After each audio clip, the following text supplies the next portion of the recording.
This is the Healthcare Education Transformation Podcast, a podcast brought to you by two physical therapists devoted to helping physical therapists and other healthcare providers become better educators to patients, students, the community, and each other by interviewing prominent and passionate people within the realms of healthcare and education. The Healthcare Education Transformation Podcast is intended literally for educational and entertainment purposes only. No clinical decision-making should be based on only one source, and therefore this podcast should not be used as personal medical advice. While care has been taken to ensure accuracy, occasionally mistakes and factual errors can be present, as we are only human. This is our journey on the road to becoming better educators, so get ready with your pen and paper as class is about to begin. Hello all, and welcome to another episode of the Healthcare Education Transformation Podcast. I'm your host, F. Scott Fiel, and as always, I'm joined by my co-host, Brandon Pone.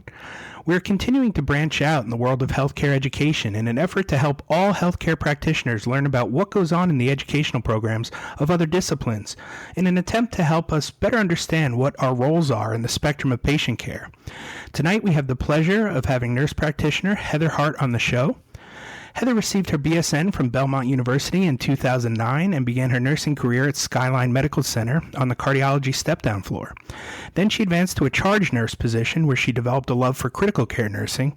She accepted a position at the Vanderbilt Surgical ICU in 2012, where she also worked as a charge nurse and later took on the role of clinical staff leader. She has chaired several committees at Vanderbilt, including the SICU Performance Improvement Committee, the SICU Quality Subcommittee, and Nurse Champion Subcommittee for the Organ Donation Advisory Council at Vanderbilt. During her tenure in the SICU, she was awarded the Rosamund Gabrielson VUMC Staff Nurse of the Year in May 2016. Heather has led various published projects, including interprofessional implementation of the CPOT in surgical and medical intensive care units for the Society of Critical Care Medicine. Heather recently completed the AGA-CNP program at the University of Alabama at Birmingham and joined the Level 1 Trauma Center at Vanderbilt as a new member of the ICU team of nurse practitioners just this month. Heather, thank you so much for coming on our show tonight. I realize we kept your bio relatively brief, but is there anything we left out or anything else that you'd like our audience to know about you?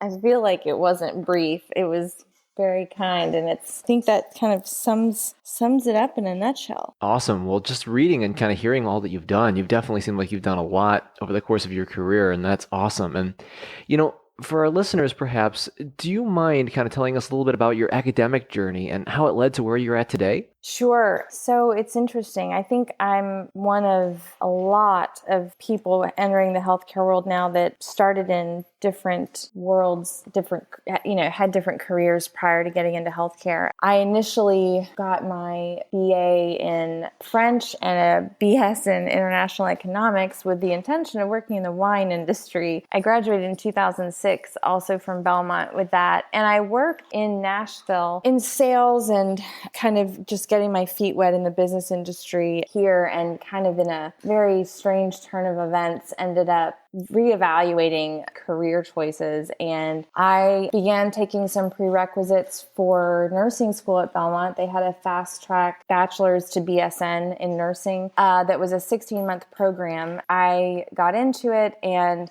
it was basically nursing courses all the way through for 16 months. Because I had a previous bachelor's degree, they counted some of my core work towards the nursing degree, and I was able to graduate with a BSN after 16 months of an intensive program. So my educational journey is, I feel like I've been in school forever. But I think, as someone put it in a leadership class I took a couple of years ago, I think that my generation, it's up for debate which generation I really belong to. I'm kind of on the cusp there. It's just that my generation is going to be one of the first who are not going to bring home as much financially as our parents did. And a lot of that has to do with a shift in, I want to say values, but it's not to speak negatively about the values of our parents. I think the generation of my parents was focused on providing for a family, having a family, building kind of the classic American vision of a family. And hopefully you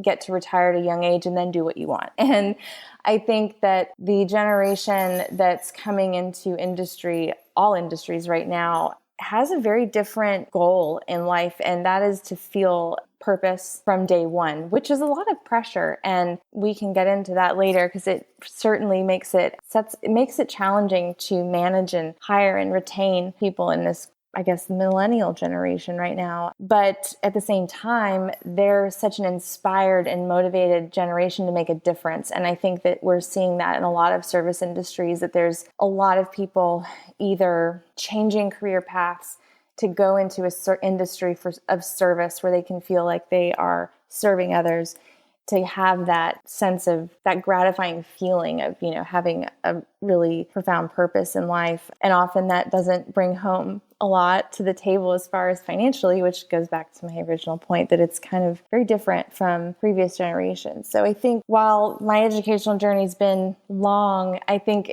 I'm one of just many hundreds of thousands that are in my early 30s who's, had a couple of different career paths and have had a lot of degrees, and I'm in a lot of student debt. But, I think that's kind of where our country's headed in as far as education, especially in healthcare. I think a lot of people are getting back and, leaving one industry to go into healthcare for a number of reasons. And so I'm certainly not unique in my educational path. Fascinating, Heather. And that's quite an interesting perspective in that. And, with all that you've been through, I'm kind of curious here for, and also as well for our listeners who perhaps aren't really exactly sure, what kind of things are covered in a nursing program specifically. Do you think you could kind of give us just a brief overview of just some of the classes or some of the stuff that you really learned in nursing school, just as so that other healthcare providers can kind of gain a sense of what nurses have been trained in? Sure. So in nursing school, a lot of the foundations, both in undergrad and graduate level education, has to do with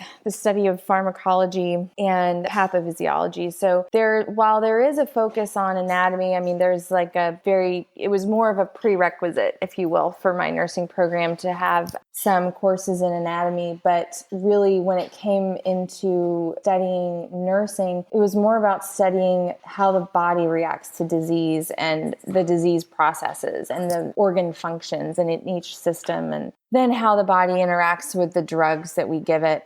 So it's kind of a different, I think that's a slightly different approach than you may have in, say, medical school, where there's a lot more of my understanding is there's a lot more of education that, drills down to the bodies and drugs and reactions to each other on like a molecular level and the chemistry that goes into everything. It's not, I would say you can take a chemistry class and probably have a leg up in some way when you're in nursing school, but it's certainly, I feel like it's more of a global picture that we're taught of the human body and its responses to disease and to drugs. And so that's kind of the core when it comes to the sciences. And then when it comes to the nursing courses, it's studying the drugs, yes, and the body, yes, but also how to advocate for your patient. So, I think something that's really drilled into every nurse when they graduate from nursing school is that you're the last line of defense and your patient's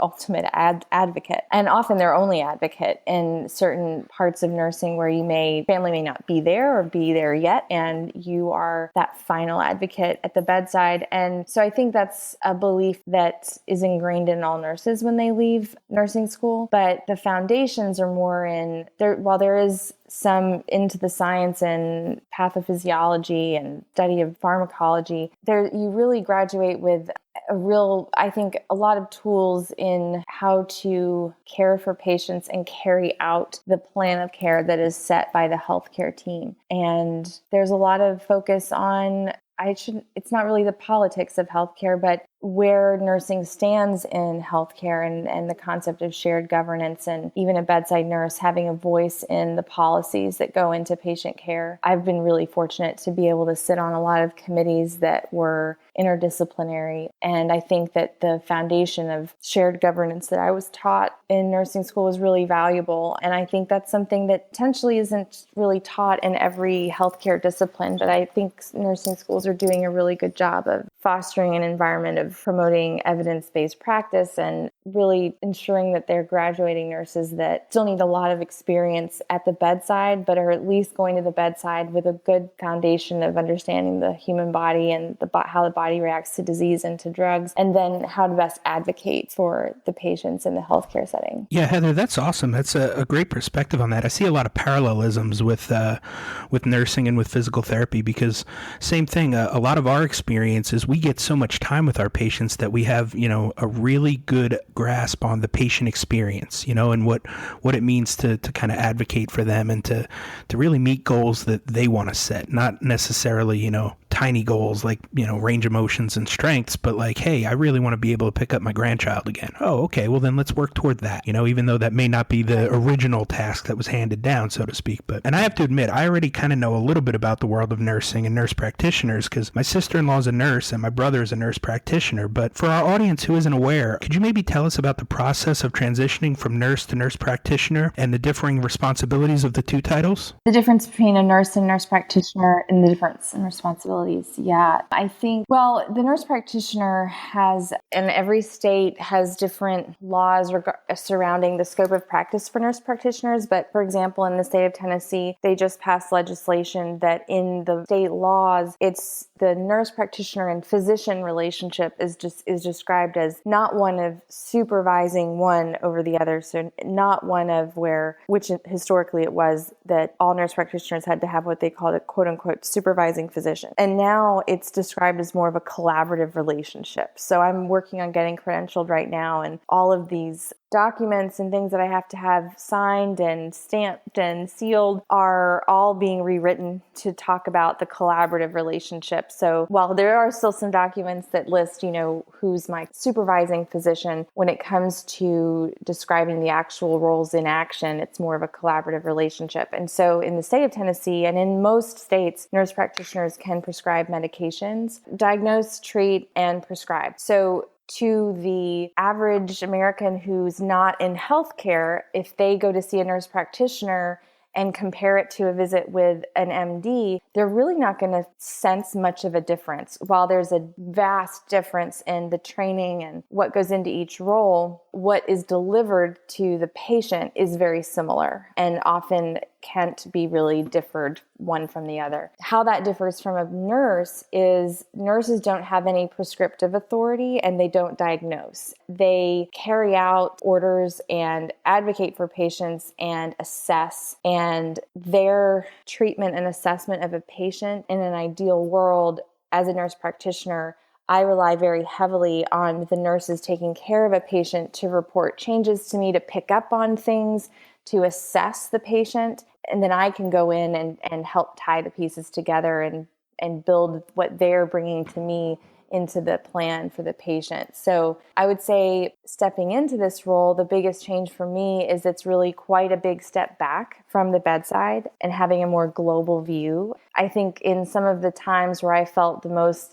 on fire as a nurse was in shifts where I had a very sick patient and my day was just consumed with tasks, and checking boxes and doing tests and sending labs and giving medication and titrating medication. And it was all very task-based, but, I was carrying out the orders and the plan and everything that was set by the healthcare team that included nurse practitioners and physicians. So now I'm in that healthcare team and I'm relying on nurses to be motivated and excited about doing tasks and being on fire like I remember being for the patient. It's a very busy job, but I think as a nurse practitioner, you have a much more global picture and view of things, and you really are taking quite a big step back from what was my norm, which was at the bedside with, spending 12 hours straight with a patient and family. It's a very emotionally involved role. And as a nurse practitioner, it's still very involved in, an emotional, but in a very different way. So I hope that's a good description. And I'm coming also from the inpatient side. So in an outpatient world, in the clinic world, the roles of a nurse versus a nurse practitioner could even be more different to someone who works in that environment. But I'm coming from more of a critical care and inpatient standpoint. Awesome. No, that definitely provided some good insight. And, kind of hearing the difference between, what a nurse does and what a nurse practitioner does, I'm kind of curious. Do you think, Heather, that you could kind of tell us a little bit about differences between your nursing program and your nurse practitioner program? Sure. So when I started the graduate program, I immediately was taking pathophysiology and pharmacology and kind of walked into it with this grand assumption that this would be like just a review course. And it was humbling, to say the least. It was to a whole nother level. I don't really know how I can describe the difference in the graduate studies directly from the nursing program, because it was so long ago that I was in nursing school, but it was certainly more intense. And then moving out of the core curriculum, our coursework there was a lot more focus on writing notes and developing plans of care for patients and working through differential diagnoses. So, and when I say that, I mean, if you're presenting with a cough or if you're presenting with chest pain, there's a long list of what they call differential diagnoses that you have to rule out or rule in. And, because chest pain can be acid reflux, it can also be a heart attack, it can be a number of, and so, having a depth of knowledge of the human body and symptom management and what symptoms mean, I think was a huge part of my program, and being able to develop a plan of care and kind of march through all these different diagnoses so you don't overlook, something that's really right in front of you. So it was a lot more intense than I found nursing school to be. I think I enjoyed the graduate program more than I enjoyed nursing school. Perhaps that's because I felt I knew exactly what I wanted to do coming out of the program, whereas as a new nurse, it's very hard to get your first job as a nurse. So I was nervous that I would even get a job in a hospital. I wasn't sure if I would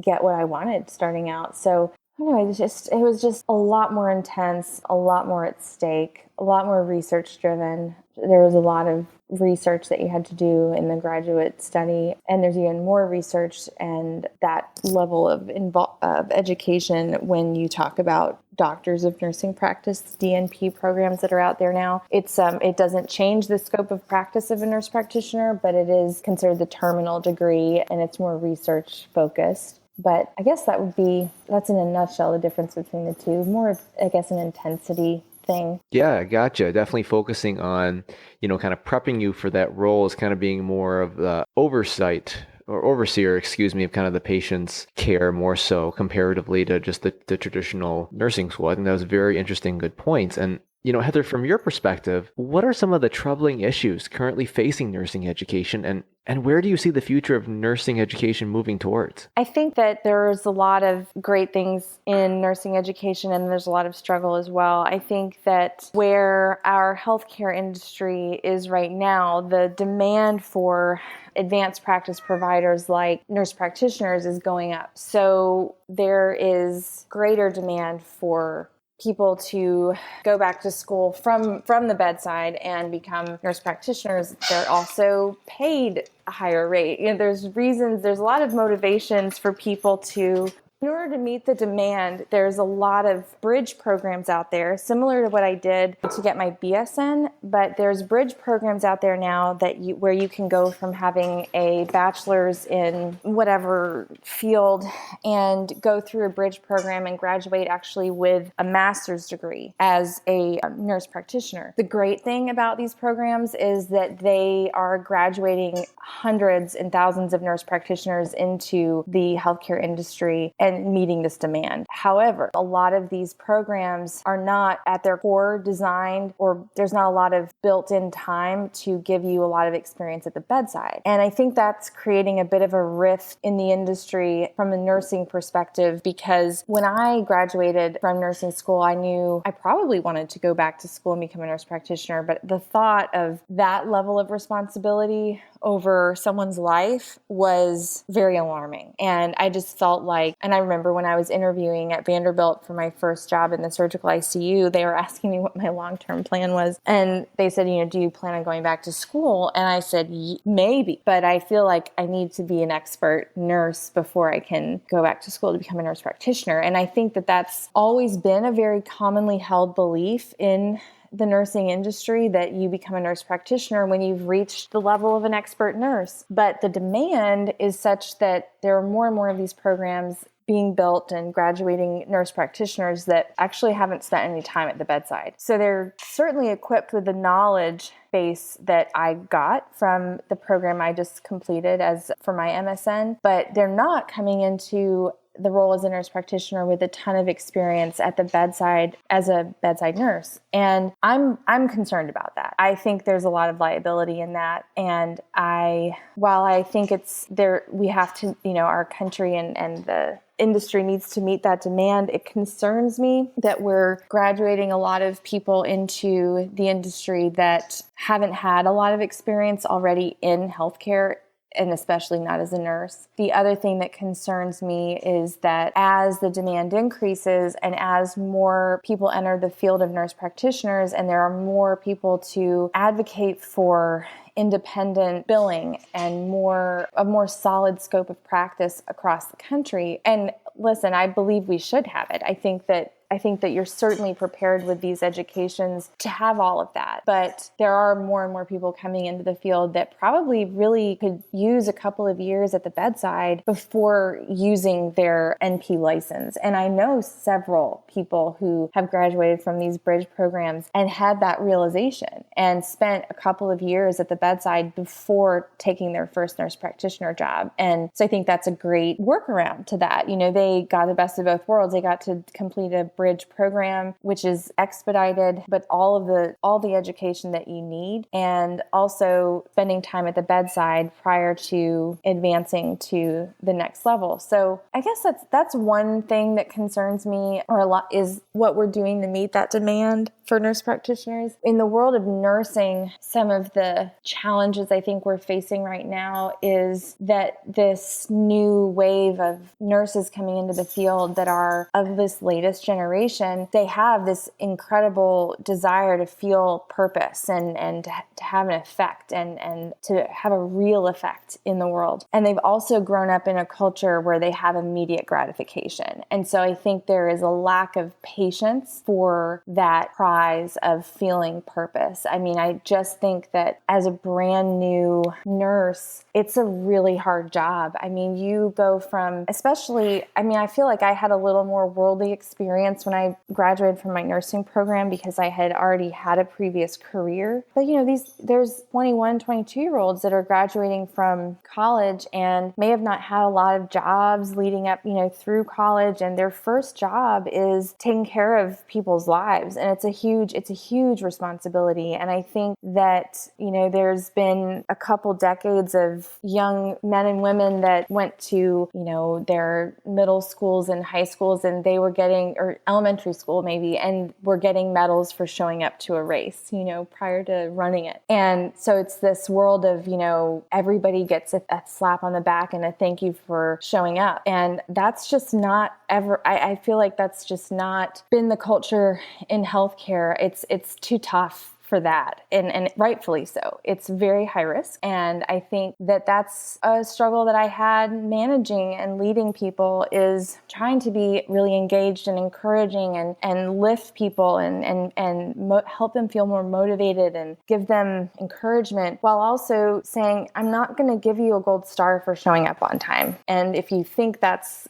what you should get, I don't know, that I struggle with that. I really struggle with that as a leader. I just can't wrap my head around that. And I think as a result of this sense of need for immediate gratification in a lot of people that are entering healthcare right now as workers, is there's just a really high turnover. So they spend less and less time at the bedside doing the really tough work, that the thankless work. I mean, it's really rough. We're all a little crazy to want to do it. I mean, there is this incredible sense of making a difference, but not without the days where someone's been rude and called you names and, you got horrible body fluids on your clothing. I mean, it's a really tough job. We're all a little bit crazy, but I think people are coming into the industry with a shorter fuse, I guess, is in so many ways. And so we have a more rapid turnover. There's very few incentives in the world of nursing to stay at the bedside for a long time. There's really a pay ceiling. You tend to cap out around the country at different rates. In the state of Tennessee, we don't have income tax. And so it's one of the lower, on the actual dollar amount on the scale, we're paid a lot less in the state of Tennessee as nurses and healthcare workers. We also don't have state income tax. So it really comes out in the wash. But I don't know what the national average is right now for nursing, but if it's say $25 an hour, you can start as a nurse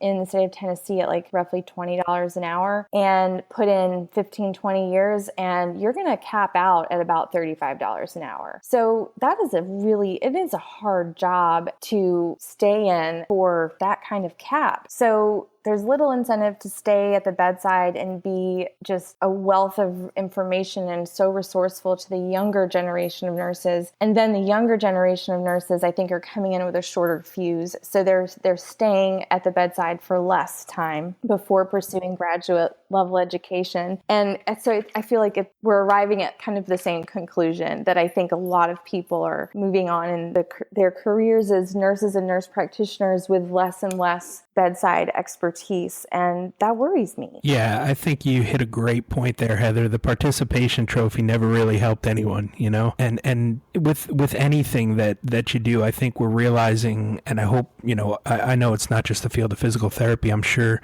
you guys are seeing it as well, but there is something to be said, regardless of your degree, about clinical experience and just the years put in at the bedside, like you talk about, and just literally getting your hands dirty for several years and seeing several patients, several hours of just, putting in the hard work over a long period of time. It really does make a difference in the clinician, I think, in the end. Absolutely. Heather, I want to kind of pivot a little bit here and go a different direction, but one of the reasons we are so excited to have you on the show tonight is I follow you on some of the social media outlets, and it's amazing to see some of the many achievements that you've accomplished in the world of healthcare, but you're also out and about and just loving life and having a great time. Could you tell us a little bit about the buzzword work-life balance and how you seem to navigate that so well? Because I think it's pretty universal that healthcare workers can and do experience burnout if they're not careful. You seem to have a pretty good grasp on work-life balance, so we'd love to hear your take on that. Sure. I think it is a really valuable thing.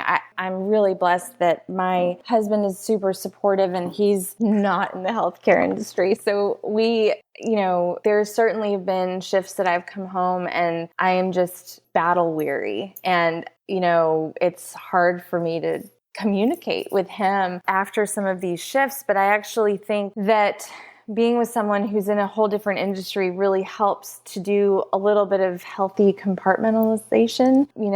I think it helps me to be able to keep my work life at work and my home life at home. I think when it came to going back to school, for instance, I just knew it's like I'm in my mid-30s. I don't have I don't think in college I ever pulled an all-nighter to study. The concept, I don't know what it's like to not sleep for a couple hours. I don't know how people do it. I'm delirious when I go without that much sleep. But I feel like when I went back to school for my MSN, I'm in my mid-30s and I'm thinking I can probably study for an hour every day if I get up an hour earlier, but I'm not going to be able to pull all-nighters. And if that's not enough, then I may not make it through this program.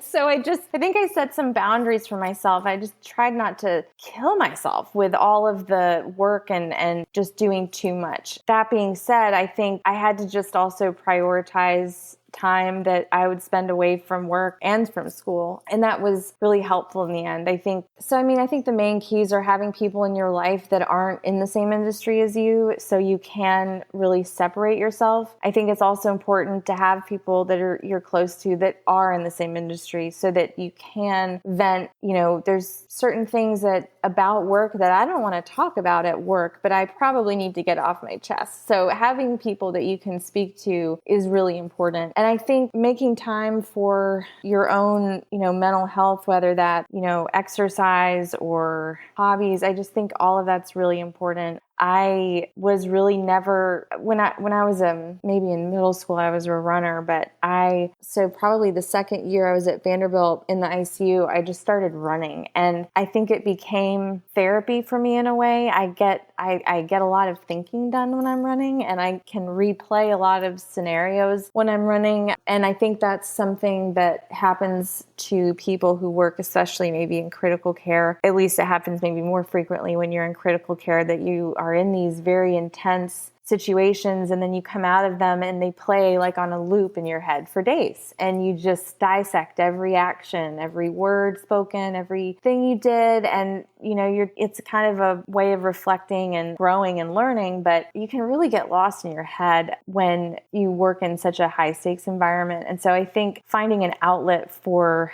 your energy and, for your thinking is really, really important. I certainly didn't go into grad school thinking I had some master plan for how I wasn't going to lose my mind, but I survived and I didn't lose my mind, and I stayed working full time. But I had a really supportive family, really supportive friends at work and leaders at work and peers that made it all a lot more doable. But you have to just prioritize time and try not to, you can't you can't teach an old dog new tricks. There's nothing I'm going to do differently in my 30s about how I study for something that I did when I was in my 20s. You just hit the books and you try to do it the best you can. But I think at this point, I had learned from previous experiences in school and just tried not to overdo it. And it worked out pretty well. Yeah, Heather, I think you make a lot of great points in there. And I think a lot of it also comes down to as well, kind of knowing thyself, because for example, like I'm a little bit different than you in terms of I could not wake up early to do studying.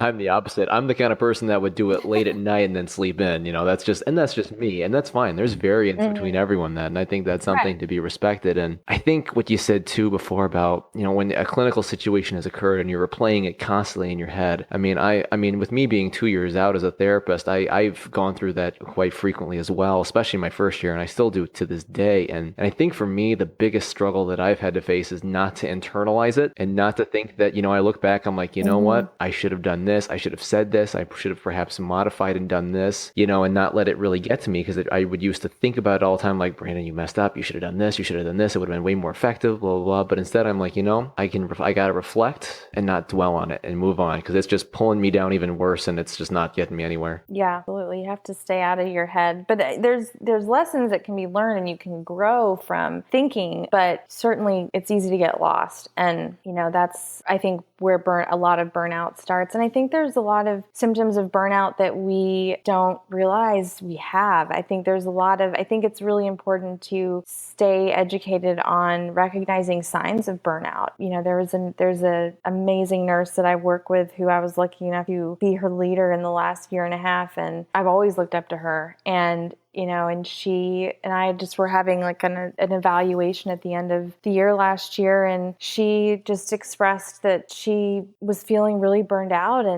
or actually she didn't express she was feeling burned out. She said that she had felt like it was hard for her to get time off to attend continuing education. So we made a plan to help her to get the time off she needed to do that. And the first course she took was on healthcare worker burnout. And she came out of that course just on fire, and she just was like, I had no idea how burned out I was. The symptoms are it's like learning about any very difficult to understand disease is, you sit in a classroom and you're taught by the expert and you realize, oh my God, I think it's kind of a joke in nursing school that you begin to diagnose yourself with everything you're learning about at the time. But in this case, I think it is really one of those processes that once you learn about really what some of the main signs and symptoms of burnout are, you start to realize, holy cow, I've been there, or I am there, or I know several people that are there. And it's certainly important to be familiar with what those signs and symptoms are for both yourself and for your peers. Yeah, no, absolutely. I think that's a very important topic. And, kind of switching gears here, Heather, and, with over the course of, going through your programs, through the nursing program, through the nurse practitioner program, what are some of the traits that you saw that made really great educators in the field of nursing? Tips that make great educators. I think listening. I think that's probably I think being an active listener is one of the greatest tools that can bridge two different generations of nurses in an instant. I think that probably through all of time, I think one thing that can be maybe said to be consistent from one generation to the next is the desire to be heard. And so I think being an active listener and being able to drop what you're doing, no matter how important you think it is, if someone comes to you and wants to talk about something, being an active listener is so important. And I think it's something I struggle. I think that's probably one thing I struggled with the most when I was in school in the last year and a half, is that I had my days and everything planned out so well, and I would be juggling so many things at once that it became really hard for me to drop what I was doing to have an unplanned conversation with someone about something maybe that didn't seem to be a big deal and wasn't an emergency, but it means so much to people to feel heard, and like what they are coming to you about can get your full attention. So I think that's easily my biggest tip. I think other tips for great educators are fostering engagement. So I think something that's missing, and I don't think this is just unique to nursing or even healthcare, but I think when we kind of when we trend performance or do root cause analysis on an event, for instance, and we come across something and it's just like, and as a group of leaders, we're like, we've educated on this, we've done that. What else can we do? Why do we keep forgetting this? Or why do we keep messing this step up? And it could be something as simple as the timing of a lab draw, something that doesn't result in anything of significance to the patient, but it's like a quality indicator. You want to do things within a certain time frame in a certain way. And, why are we struggling with that? And we kind of arrive at this conclusion sometimes where it's not about education anymore. This is about staff engagement. This is about people maybe being burned out. And so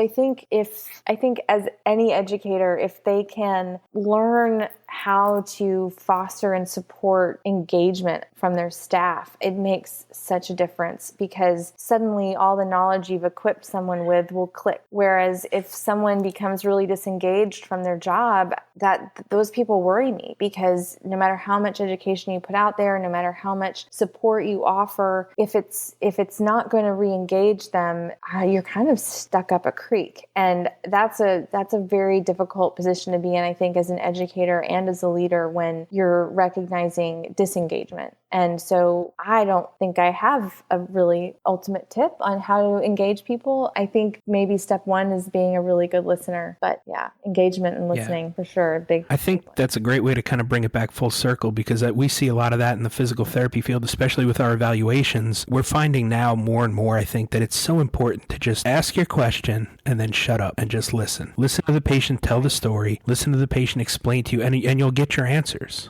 If you just sit there and then listen, and then, like you said, with engagement, I think sometimes, after they've run out of everything they need to say, maybe just a little prompt in order to engage them again, and they'll start talking right away again. So that's just for the patient side, but I think, that can be converted over to the student side as well. Oh, absolutely. I think that a lot of that does apply both in relations with peers and with people you could be leading at any time, and also with patients. Absolutely. I think that customer service is a huge part of the healthcare industry now, and I don't think that people come prepared for it. Really think that it's a hard thing to teach. And I think for me, I learned customer service as a waitress for just years in undergrad, and when I think that's kind of what built my baseline. And in the world of restaurants, the customer's always right. That's really in the world of most retail, I think. And having a good understanding of customer service is so important. And I think that the key number one is listening. I think that, when people talk about statistics in healthcare and what are the trends in why do people sue? Why do people decide to file suits against hospitals or healthcare providers? And it's not actually when the research has been done, it's not the gravity of an error or perceived error. It's often that they don't feel they were communicated with, or they feel like they weren't kept in on, it all really boils down to communication. And I think that really says a lot. If we walk into a patient room and start talking to them about all the things that are going wrong, and you don't pick up on the fact that the wife is hard of hearing, and you just told, I literally had this exact situation happen to me when I was in school. I was with the palliative care team, which was probably one of the most amazing rotations I had the opportunity to do. And we went to see a woman who had terminal cancer diagnosis and had kind of failed treatment, and her mom was hard of hearing. And we went in to talk to them about palliative care and pursuing quality of life at that point. And when we asked the mom what was going on, she just said, well, she's doing really well in treatment, and she's been doing everything right, and we think the doctors are really pleased. And we stepped out of the room and talked to the resident and just said, something's missing. What exactly did you tell them earlier? And he walked us through all of it, and we just said, I don't know how this isn't coming across. And we went back into the room and realized very quickly that the mom is extremely hard of hearing, and she wasn't hearing anything he was saying, but she was so intimidated by his body language and the white coat that she didn't ask any questions. And the patient was not in a place of understanding what was really going on herself. And so it was really powerful to me to learn from a team that's encountered that a lot by nature of what they provide and coming into these situations where there's maybe perceived denial or a lack of understanding about what's going on. And unfortunately, they've had a lot of experience in realizing that a lot of times this is just that we're not communicating well. We could do just such a better job of communicating with people. And in those situations are very different from ones that might lead to like a lawsuit. But I always find that interesting that the number one reason for healthcare litigation is really communication. Yeah, I spent my summers caddying on a golf course at a country club. So that's where I learned a lot of my communication skills and customer service skills, and it's really paid off in the healthcare field, to be honest with you. All right, Heather, time for the big wrap-up. We like to ask all of our guests this final question. If you could change one aspect of higher education, whether it be nursing school or nurse practitioner or otherwise, what aspect would you change, and how would you recommend changing it? I think that I feel really good about the general nursing education, and in healthcare, nurses that graduate either with an associate's degree in nursing or bachelor's degree. I think that has long been the most difficult undergraduate degree to obtain, and I believe it should be. So I think that we're doing something right there. I think that we as a country need to we're walking these two roads of one being that we are advancing the scope of practice of nurse practitioners and creating more collaboration with physicians. And it's just an incredible thing to be a part of. But we're also graduating people from master's programs that have very little experience at the bedside. And even if they still can translate all of their education into all the skill that they need to start that job, it's hard to argue that they have the level of customer service experience as a bedside nurse. If you didn't already have customer service experience prior to becoming a bedside nurse, you certainly get it pretty fast. And so I think that while we need to certainly advocate for independent billing and all of these things within our scope, and as nurse practitioners, and we want to meet the demand of the industry for more providers, we also need to really be careful with the paths to graduating from these programs that are out there, because I just think that either having more stringent requirements for the previous level of experience that applicants have to have prior to getting into graduate nursing programs, I think that would be one way that you could start. And by all means, most programs do have minimum requirements, but I think it gets really tricky with these bridge programs. And I think there is always going to be a percentage of graduates that realize I really need some bedside experience before I should take my first nurse practitioner job, I think that would be a really helpful thing to build into those programs, is that you might be able to graduate with your MSN after, 20 months or 22 months. But as a part of the program, you're committed to working 2 years at the bedside or something to help build those foundations that you can't get in a classroom. And even with all of the clinical rotations you might have when you're in undergrad, it is not the same. So, I think that could be one place to start, is just to stay stringent. Our institutions need to stay stringent about requirements that they have on applicants. And also, I think in the bridge programs especially, having some way to ensure that they are going to release nurse practitioners into the workforce that do have some bedside experience is also really, really crucial. And I don't know all the right steps to take, but I certainly would like to see that happen as these programs grow and continue to try to expand to answer to Awesome. So kind of like trying to get some sort of standardization of experience and care, for that matter, kind of for nurses that are trying to go more into the nurse practitioner role. I think that's a good point, and I think that's something that PT has been working on as well, especially from the clinical education standpoint. And that's what we're trying. They're one thing that they're really trying to work on here. So I think that's a good takeaway and such, Heather. And thank you so much, Heather, for for your time and for coming on the podcast with us tonight. As I've definitely learned a lot and some new stuff regarding nursing and nurse practitioners that I really didn't know about before. And of course, we wish you the best with your new position, and that's great. Would you mind telling our audience a little bit about where they can find you online and on social media? Sure. So I have an Instagram account. I think it's Heather Hart or Heather Ann Hart, maybe. And then I do have a Facebook page. I'm trying to revamp my Twitter thing. I was one of the early adopters to Twitter. I think my Twitter handle is my full name, which I think is virtually impossible to do now because there's so many Twitter users. But I think it's at Heather McMurray, which was my maiden name. But especially through Vanderbilt, we do a lot of outreach through the trauma center, and there's a lot of communications and networking that happen through Twitter now, at least at Vanderbilt. So I'm thinking I need to kind of re-up my investment into Twitter. So I might be on there more these days, especially when it comes to talking about health. That might be how I'll compartmentalize moving forward. I'll keep my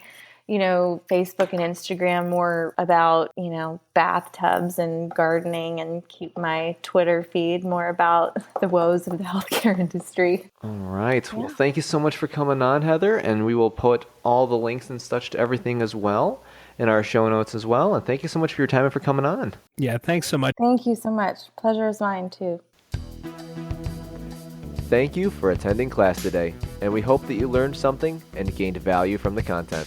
If you'd like to schedule office hours with us, feel free to add us on Twitter at HET Podcast, on Instagram, HET Podcast, on Facebook, the Healthcare Education Transformation Podcast, and the homepage, healthcareeducationtransformationpodcast.com. And for those of you following along in the syllabus, extra credit can be obtained by liking us, sharing us, and leaving a review. Let's continue our journey up Mount Educational Success as lifelong learners.